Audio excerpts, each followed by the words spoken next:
George Russell is on the verge of losing his seat for 2021. Let's get started.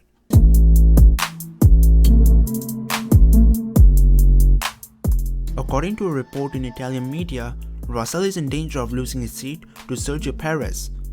According to the report, the Mexican, who brings with him extensive sponsorship money, initially targeted a seat at Haas for next season, but those talks have subsided, with the team instead targeting on F2 driver Nikita Mazepin, who brings his own sizable financial backing courtesy of his billionaire father Davinci Mazepin.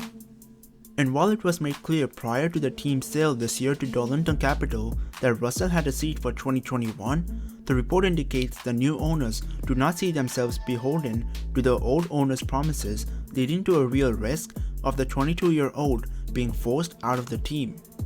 A Mercedes Junior driver, Russell joined the Grove outfit at the start of the 2019 season and has been nothing short of impressive since. Saddled with the worst car on the grid, he has nonetheless managed to stand out with several strong performances, particularly on Saturdays, and is yet to lose a qualifying battle to a teammate across his 32 race weekends. Unfortunately for him, the current money Mercedes pay for his seat does not match what Perez could bring, while teammate Nicholas Latifi provides a similar financial boon that Darlington are apparently unwilling to forego.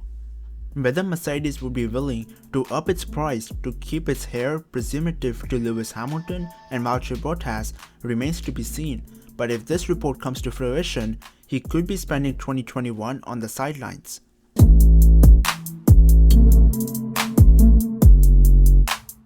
Red Bull has raised the possibility of Formula 1 freezing its engine specification at the end of next year.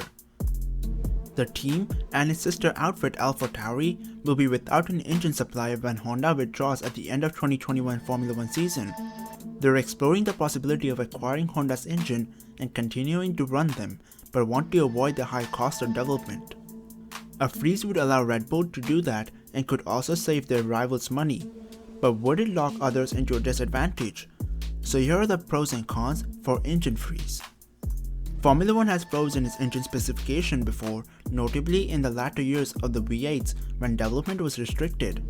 This came after the existing power unit regulations had been in place for several years, during which time the team's performances had converged. This created a reasonably level playing field, at least in terms of engine performance by F1 standards. It also reduced the costs, a move which many might welcome now. Without the move, F1 could risk losing Red Bull and AlphaTauri if they decide against pursuing Renault or Ferrari engines, since Mercedes have ruled out the possibility of supplying any. The cons will be that freezing the power unit regulations would lock in the advantages and disadvantages some teams currently enjoy. Mercedes has moved a clear step ahead of the competition, while Ferrari has gone backward and is lagging well behind. It's hard to imagine this changing drastically within 12 months, and Ferrari accepting a rule change which could leave them well off the pace for several seasons, at least until new power unit rules arrive, which is currently slated for 2026. With the move to synthetic fuels planned before then, a freeze would also compromise the sport's drive to become greener. So what do you think? Should there be an engine freeze next year? Let me know in the comment section below.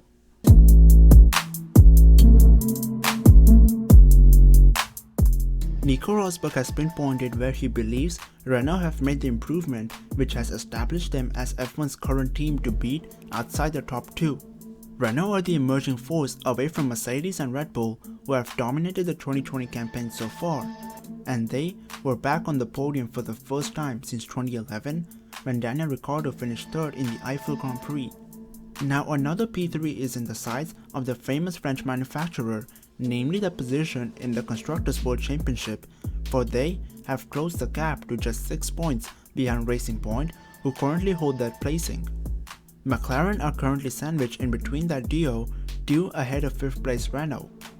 Working as a pundit for Sky at the Nürburgring, Rosberg offered some inside information on why he thought Renault had progressed through the midfield over the course of the season. He said, quote, "I've heard from Renault that they have made a breakthrough in the wind tunnel in the rear on the diffuser. Aerodynamically, more is now possible for the team. They have made great strides and improved their grip significantly." Anyways, now it's time for meme of the day, and here it is.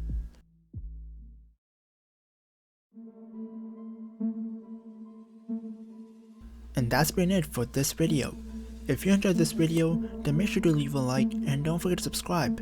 Apart from that, I hope you're an awesome day, and bye bye.